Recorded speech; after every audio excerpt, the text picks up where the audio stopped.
ketek, relawan Jokowi yang satu ini rela turun gunung.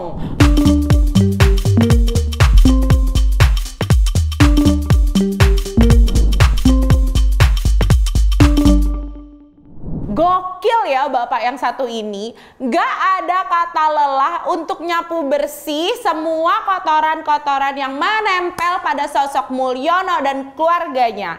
Publik dibuat terheran-heran sama kesetiaannya Sylvester kepada keluarganya Mulyono.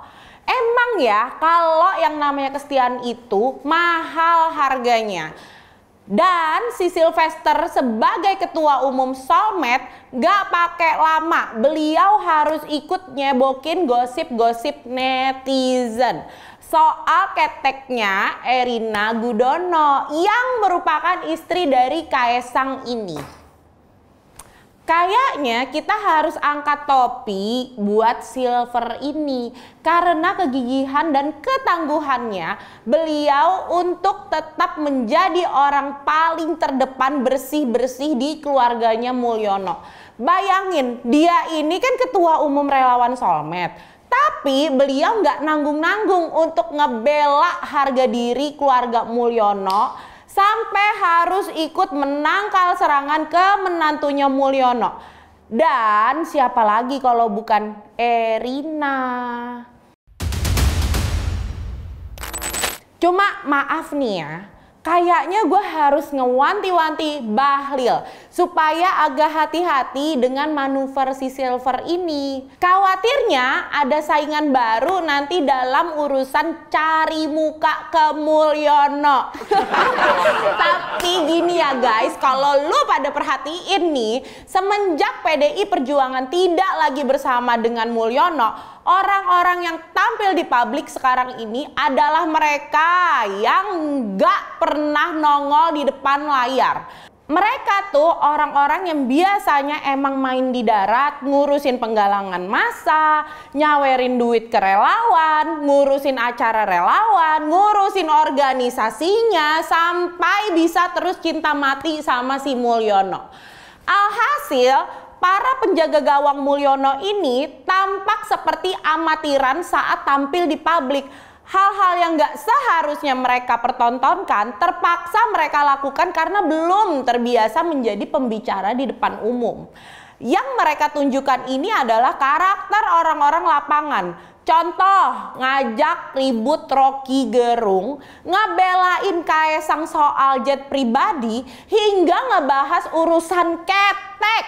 Sylvester, lu itu konsultan ketek.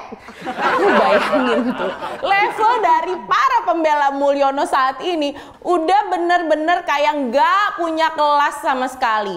Katanya ring 1, katanya orang deket istana, katanya cuma satu pintu ke si Mulyono. Tapi yang mereka tunjukkan di muka umum justru kayak orang norak yang nggak bisa ngendaliin emosinya. Sok-sok mau nunjukin dirinya sebagai representasi dari Mulyono, tapi malah blunder setiap muncul di publik. Mana sosok-sosok yang bisa ngimbangin levelnya para punggawa dari PDI Perjuangan?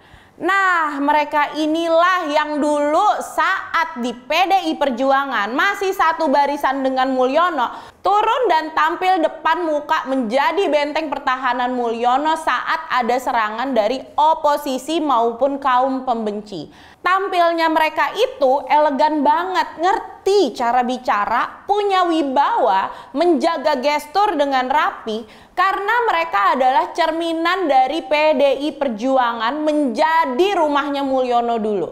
Coba kita lihat sekarang, yang muncul itu sekelas ketum relawan yang kerjaannya emang di darat aja, nggak terbiasa menjadi public figure politik yang bisa ngasih contoh baik untuk masyarakat, malah ngajak berantem Rocky Gerung. Jujur Li, gue agak kasihan gitu ngeliat para penjilat yang gak ada habisnya nyebokin kelakuan Mulyono dan family ini.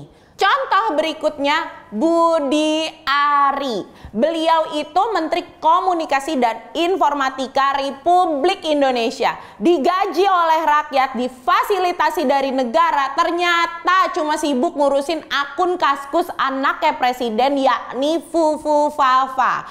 Astaga Pak, nggak mau kalah dari Sylvester ya. Takut kesaing juga. Takut nanti Mulyono ini berpaling darimu juga, Pak. Jadi kalau lihat Pak Menteri ini sekitar 2 hari lalu begitu antusias jadi pahlawan kesiangan urusan jet pribadi Kaesang yang katanya wajar. Kalau Erina naik jet pribadi karena sedang hamil 8 bulan. Hello Pak Budi, yang bunting 8 bulan bukan cuma Erina doang. Hina banget ya seorang Menteri Kominfo ngurusin emak-emak bunting. Terus yang kedua Pak Menteri ini juga nyebutin kalau dia sudah telusuri akun Kaskus Fufu Fafa yang mana bukan milik Mas Gibran. Walah Pak Budi, Anda baik sekali dengan keluarga Mulyono. Anda begitu rajin ngurusin dapur keluarga Mulyono. Begitu besar kesetiaan yang ingin Anda tunjukkan ke keluarganya Mulyono. Saking ngurusin satu keluarga, sampai lupa ngurusin data negara yang dibobol. Tenang Pak. Bapak akan jadi menteri sampai Mulyono turun tahta. Dan kalau performa Bapak bagus, maka kemungkinan besar Anda akan direkom untuk kembali masuk ke kabinet presiden terpilih nantinya. Itu juga kalau Anda bisa ngejilat. Jangan pernah bosan untuk ngejilat ya. Dan nyapu semua kotoran yang menempel pada big boss Bapak.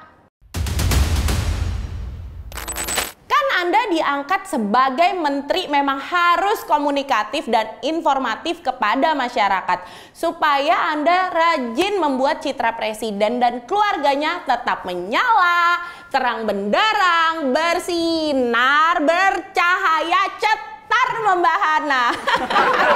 Tapi untuk Pak Bahlil, awas posisi Anda kesaing sama 2 orang ini. Jangan pernah bosan untuk menjunjung tinggi tahta sang Raja Jawa seperti yang Abang Da maksudkan saat dulu kala.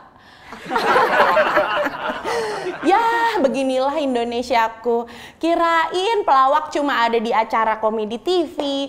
Ternyata pejabat zaman sekarang yang ngurusin negara juga jago ngelawak. Kita tunggu Sylvester dan Budi Ari bakal nyebokin apa lagi setelah ini.